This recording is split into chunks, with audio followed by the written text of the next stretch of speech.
Steve, an interesting week of primary results, namely in California. The Golden State had 14 districts with GOP-held House seats. They thought they could flip most of them. They still might. 7 of those were also carried by Hillary in 2016.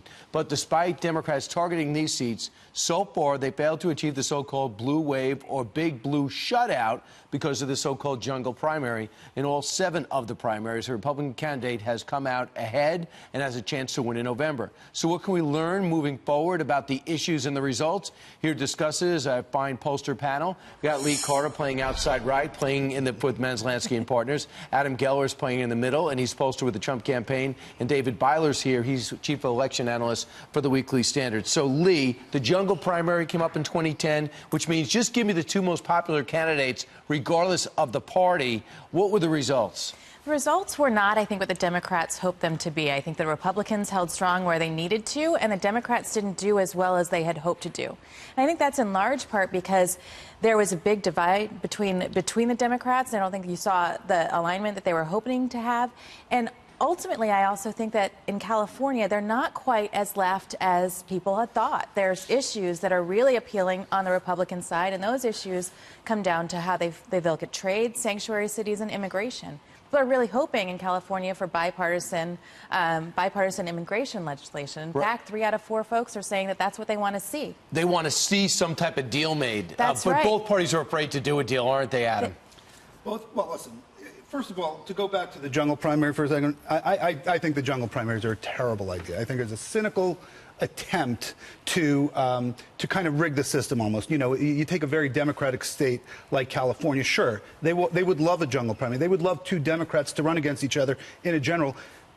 Cutting out choice, okay, and it's just between 2 Democrats now, and there's no real Republican representation. As far just as just moving on, though. Moving on, though, I got to tell you, though, I think Republicans are energized. The problem is it's just one of numbers. In a state like California, you know, Republicans are just limited. You got to attract all these independent voters who are now registering. But you're looking at Rohrbacher's seat, you're looking at Ice's seat, and Ed Royce's seat, which are they should be red, even though the state is blue, right?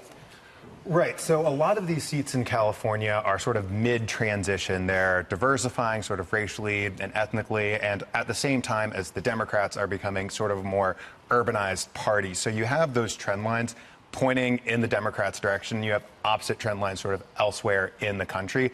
Overall, my take on Tuesday's results is that it didn't tell us anything we didn't know by looking at the generic ballot polls, right, presidential approval, and some of these other national indicators. Lee, tell me what Democrats should be saying in the next 6 months to help them lock the seat, and what Republicans should be saying to help them lock the seat. Listen, I think Democrats have to run a little bit to the middle. They can't run at resist at all costs. I think Gavin Newsom's idea of resist with results, that's his message. I don't think that's one that's necessarily going to appeal. I think people want to see compromise. I think they want to see issues happen that are more in the middle. I think that Connor Lamb in Pennsylvania was a really good blueprint for what a Democrat candidate should look like if they're going to win in their district. Adam, what is kind of interesting there, the Democrats are saying stop saying impeach, right? Yeah.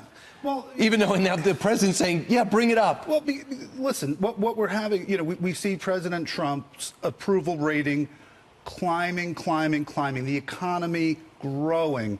At some point, this impeachment, you know, is falling on deaf ears. It's only appealing to the most partisan, progressive, liberal resistor.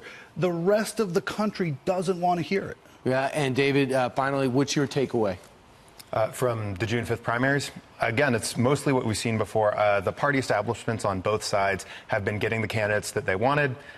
You have a Democratic advantage in the generic ballot. And when you look at the House votes, it sort of shakes out in a way that makes sense with that.